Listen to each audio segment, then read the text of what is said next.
બરડા પંથકના બખરલા ગામે જમીન મામલે બોલાચાલી થઈ હતી, જેમાં એક માથાભારે શખ્સે પોરબંદર ખાતે રહેતા માતા પુત્રને ધમકી આપી હતી, જે મામલે પોલીસ ફરિયાદ નોંધાતા પોલીસે સમગ્ર મામલે તપાસ હાથ ધરી છે।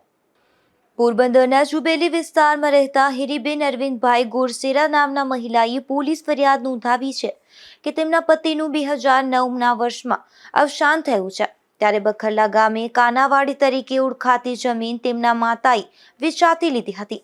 ત્યારબાદ તેમના માતા તથા અન્ય વારસદારોએ નામ કમી કરાવી લેતા આ જમીન માત્ર હિરીબેનના નામે હતી, જે જમીન પર એક જેસીબી મશીન મારફત વૃક્ષો કપાઈ રહ્યા હતા, જેની જાણ હિરીબેનને થતા તેઓ જમીન ખાતે ગયા હતા અને જેસીબી ચાલકની પૂછપરછ કરી હતી। ત્યારે આ જેસીબી ચાલકને અર્જન નરબત ખૂટીએ મોકલ્યો હોવાનું સામે આવ્યું હતું।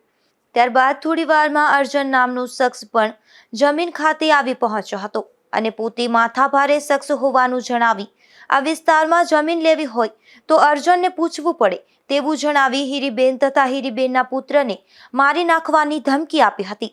ત્યારે પોલીસે વધુ તપાસ હાથ ધરી છે। ધીરુભાઈ માવત, ગુજરાત ન્યૂઝ, બગવદર।